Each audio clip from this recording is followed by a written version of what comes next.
Have you ever wondered what the Save as PDF options really mean?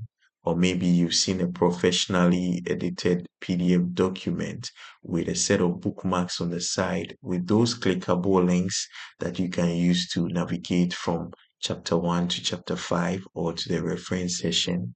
Have you ever wondered how that was done?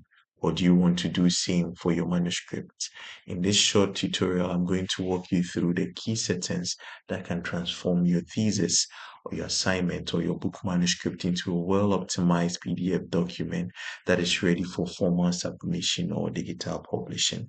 Whether you're a student that is preparing your thesis for submission or you are an author preparing your manuscript for Amazon publication, this is going to be some of the tips that will help you not just work faster but also smarter. So we're going to explore advanced options like selecting a page range, advanced options like using the PDF archival compliance settings, and how to insert headings as bookmarks for your PDF. So let's dive deep into this document.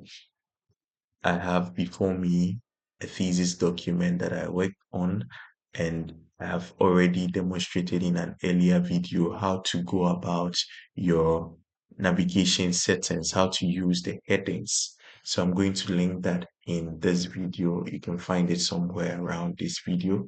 So once that is done, on your menu bar, you can go to view and check the navigation pane. If you use the headings, your headings should be well displayed on the navigation pane for easy accessibility. Once this is visible, now we can go to our file and then the save as, and you can save it in whatever folder that you want to save the document in. Okay, alternatively, we can also hold down the F12 button on our keyboard, and that should open up the Save As option for us also. So I'm holding the F12 key now, and then we have the Save As option widely displayed there. Now let's explore the options that the Save As comes with. We can change our file type from a Word document to PDF. Can change our file type from Word document to PDF, and then we can give this a name. I'm going to call it Thesis Sample 2, and then we can give it an author name. My name is there, right? So that's fine. And here under the tags, you give it tags or keywords that will help index it for searching later on. So if you're searching for any document on your PC, the key terms that you use for your search are what are called the tags. So I'm going to use thesis, I'm going to use dissertation, I'm going to use MSc, I'm going to use lettuce, going to use vinegar, and I think that is enough for me now. Then under the optimization options, you can optimize the document for a standard format or for minimum size. So it depends on your needs. If you are going to send this over an email just for viewing purposes, you can use the minimum size. If you are considering printing options or if you are considering publishing this online, and also if you have images inserted in your work, then the standard option is your best bet, because if you minimize the size, you're going to lose your image quality and some of the format settings. So you can always go for the standard if you are not concerned about the size of the document. You can check this if you want the file to automatically open after saving. But then I'm going to go into the options and then we'll explore other options that are available. Okay, so we're going into the options, and these are the options that are available for us.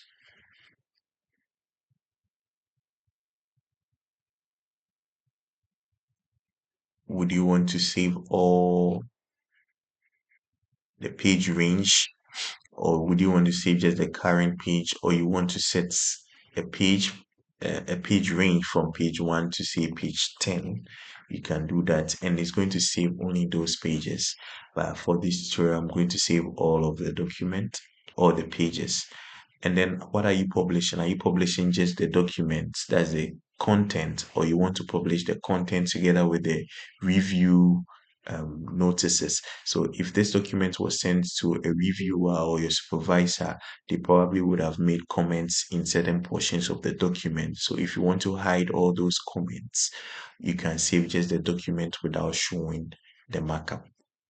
Then also, do you want to include non-printing information like the bookmark that was mentioned earlier in the introductory part of the video? Do you want to create the bookmarks using the headings? You select that if you want that neatly organized headings on the side of your PDF document. And these are just the document tags for easy accessibility if you want to search the document on any device at all, and you want these keywords to review the documents that you have saved, you can check this. So once this is checked, any device that has your PDF documents, once they search your key terms like the dissertation, thesis, MSc, they should find this document. Then this option, this goes very well for those who are considering submitting their manuscript for publication on digital platforms, I mean book manuscripts. Your best bet is to use the PDF archival compliant option. That's the PDF A compliant. This option helps to preserve your formatting, especially if you used other fonts that are not readily available on people's devices. If I work on documents, normally sometimes I use some creative fonts that may not be available on some of the clients' devices. So it's best to use the PDF A compliant, and that will not change any of the fonts that you have used. It will not change anything that has been used.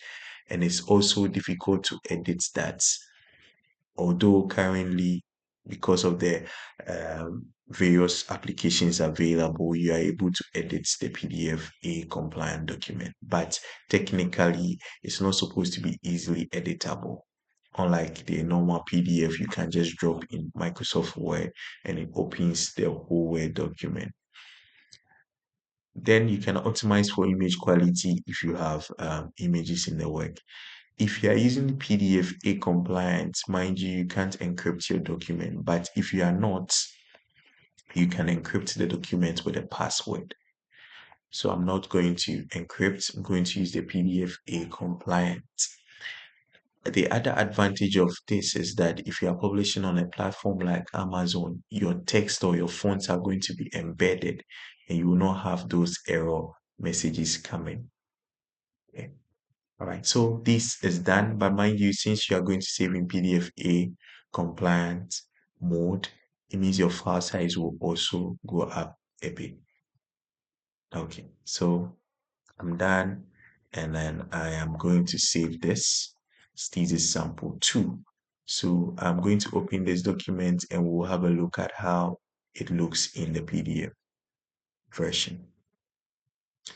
So this is how the PDF looks.